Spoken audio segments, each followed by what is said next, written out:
and what we're doing. Sophie's just deciding what to talk about.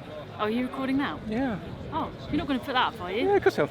So come on, I love you. Come on. Groundswell. Ooh, wow. How do I... cereals, Groundswell. Yeah. Is this one of your... I'm leading you, but is this one of your favourite shows? I really like the show because it... Well, okay, it's got a festival vibe, of course, but I think it's more about the fact that the quality of the conversations are very high. It's not people nicking freebies. There's nothing wrong with nicking a freebie, but Love your pens. people are having good quality conversations. Some amazing talks going on. You're talking? I'm talking tomorrow. Yes. Okay. Yeah. What about? So talking about methodologies to monitor and interpret carbon sequestration, that sort of thing. Yeah. Okay. So on that basis, you just introduce your company. So I work for Eurofins, and I work Really, in the really small company. agricultural division. Very professional. Sorry. Yeah, so there's we're worldwide the largest laboratory, so 60,000 of us working for Eurofins. So no, it's pretty busy. But in the UK, I work in the agricultural sector. So And where you're really good is that watching you in the business, you very quick to adapt. That this is a different audience to the likes of cereals in some respects, and perhaps just the future audience. And so you've got to change your business model to make it relevant and to do good. Yeah, and I think here you see more links up throughout the supply chain. So there are definitely talks going on with the other side, the retail side, the consumer side. We have to connect those dots, and we have to connect the dots within the testing side as well. So looking at the testing throughout the whole process. So data. Well, So if people want to go down this particular route, regen, sustainability, they've got to find some way of measuring it to find out whether it's working. And every farm, every unit, every fresh produce business is going to be different, but they need your level of expertise to give them that steer with that information, that data, to see what works, what doesn't, and to the elements that do work, because your data shows that, they can then look to major on that. Yeah, very true. You need the data, but then you need to know what to do with it as well. And I was at an event the other week, and it was very interesting because we were talking to some farmers, and they'd done a range of different testing, and was talking about different types of testing and what have they been using, what's been beneficial to them.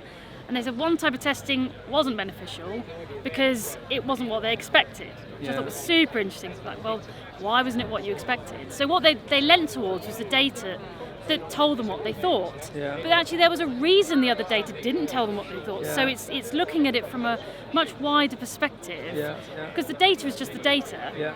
Then you plug into the details and then you start to build a picture. So there is definitely a lack of understanding and perhaps skepticism in lots of data. I just remember, do you remember, I didn't get to talk to you properly, but there was the Farmers Weekly forum at St John's Inner Centre. And in the Q&A session, there was a lady that said, I've recently come into the sector, I was in engineering or communications.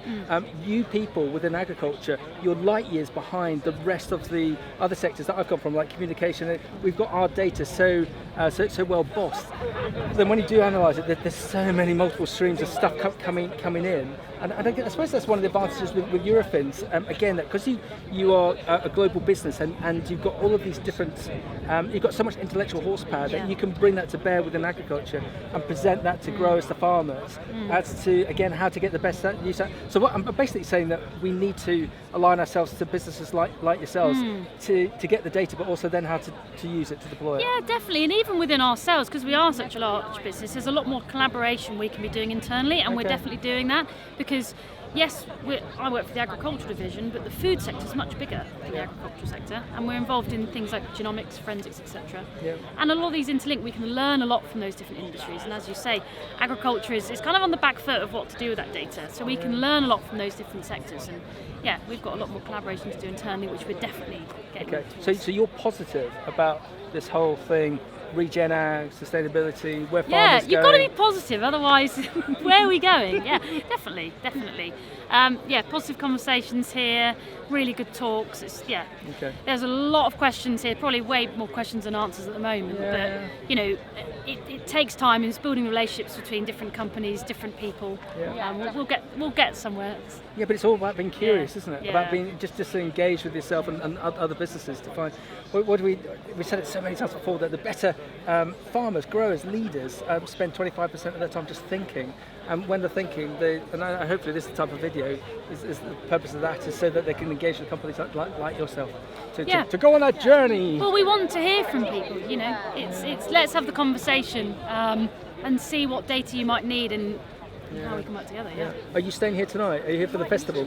Now, I thought about staying the night here, but I thought if it's a boiling hot day, I want to go home inside somewhere, have a shower, and not walk out my tent and see a customer in front of me in my pyjamas. So I thought, no, actually, I'm going to stay in a hotel, but I'll be here for a bit later on today. Excellent. Excellent. Well done, because I was going to offer to buy you a pint of real ale. Hobgoblin or something. If you're going for the luxury route, well done. And we hope your talk goes really well tomorrow. Thanks, Max. That's great. Thanks, Abby. Thank you. Thank you. Bye.